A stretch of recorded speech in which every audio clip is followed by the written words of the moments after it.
Και όταν βλέπουμε ένα παιδί να κάνει αθλιώτες, να προσέχουμε να μην πούμε ότι είναι αλήτης. Αλήτης είναι ο μπαμπάς του, ο δάσκαλός του και οι άνθρωποι που τον μεγαλώσανε. Αλήτες είναι ο χώρος στον οποίο μεγαλώνουν τα παιδιά. Και αν δεν πάρθει μια απόφαση να τους δείξουμε με τα μέλη εμείς οι μεγάλοι μαγκλαράδες και να γίνουμε λίγο καλύτεροι και να μπουν οι ευαισθητοποίησεις μέσα από την τηλεόραση και να παίξουν ενημερώσεις και σποτάκια και να γίνουμε μέσα στις επόμενες 1-2 γενιές καλύτεροι άνθρωποι, είναι τελειωμένο χαρτί. Και να σας πω και ένα κόστος που είναι επίκαιρο. Προσπαθώντας να πείσω, ας πούμε, το σύστημα, το κράτος.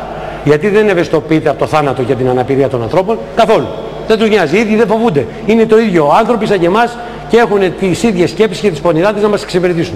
Λέω λοιπόν, ποιο είναι το κομμάτι στο οποίο προσβλέπω, τους λέω, ξέρετε πόσο κοστίζει το τροχαίο δυστύχημα στην Ελλάδα κάθε χρόνο? Μίνιμουμ 25 δισεκατομμύρια ευρώ.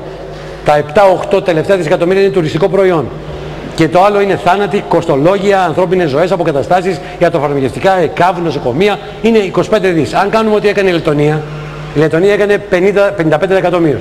Αυτό σημαίνει ότι από τα 25 δις κόστος πάμε στα 12.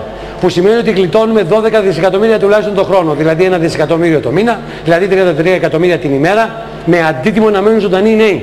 Το είπα γρήγορα. 12 δισεκατομμύρια κάθε χρόνο. Θα εξοικονομούσαμε. Και δεν θα είχαμε πρωτογενές έλλειμμα, αλλά θα είχαμε πλεόνασμα, όπου δικαιούμεθα από αυτό να πάρουμε και το 70% να κάνουμε κοινωνικό έργο και με αντίκρισμα, με αντίτιμο, δηλαδή 12 δισεκατομμύρια. Κάθε χρόνο με τι αντίτιμο? Όχι το αντίτιμο του εκποιώ δημόσιο πλούτο, άρα παίρνω 3-4 δισεκατομμύρια από ένα νησί και από ένα λιμάνι και τα χάσα, τέλειωσε.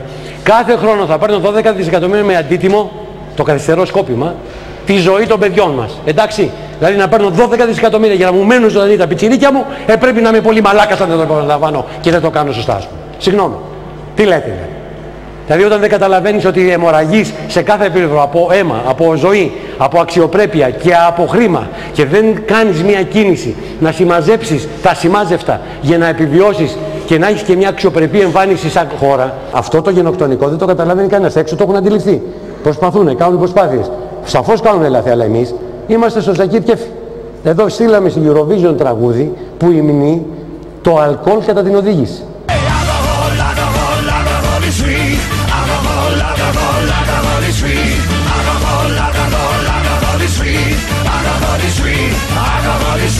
Όταν το alcohol is free με κάποιον αγάθωνα με τα μουστάκια και τα τρίκι βγαίνει και λέει, ας πούμε, ότι εννοώντας το alcohol is free στο δρόμο, ότι ο νόμος και ο τροχονόμος δεν μας αφορά. Αλκοτές και τροχονόμος δεν είναι για μας ο δρόμος. Ότι του παίξα τα φώτα και βγήκα στην Εγνατία. Ότι μπαλατζάριζε το σκάφος και εμείς στη Σούρα νόμιζα ότι ήταν σκάφος αλλά τελικά είναι τετράτροχο. Και το σκάφος έχει ρόδες τελικά. Και αυτό πάει να δείξει την εκπροσώπηση των εξευτυλισμένων και πεινασμένων και απαξιωμένων σαν μπεκρούλια και στην Σουηδία που είναι μια χώρα που σκοτώνουν και εκτελούν εντός εισαγωγικών τους μεθυσμένους.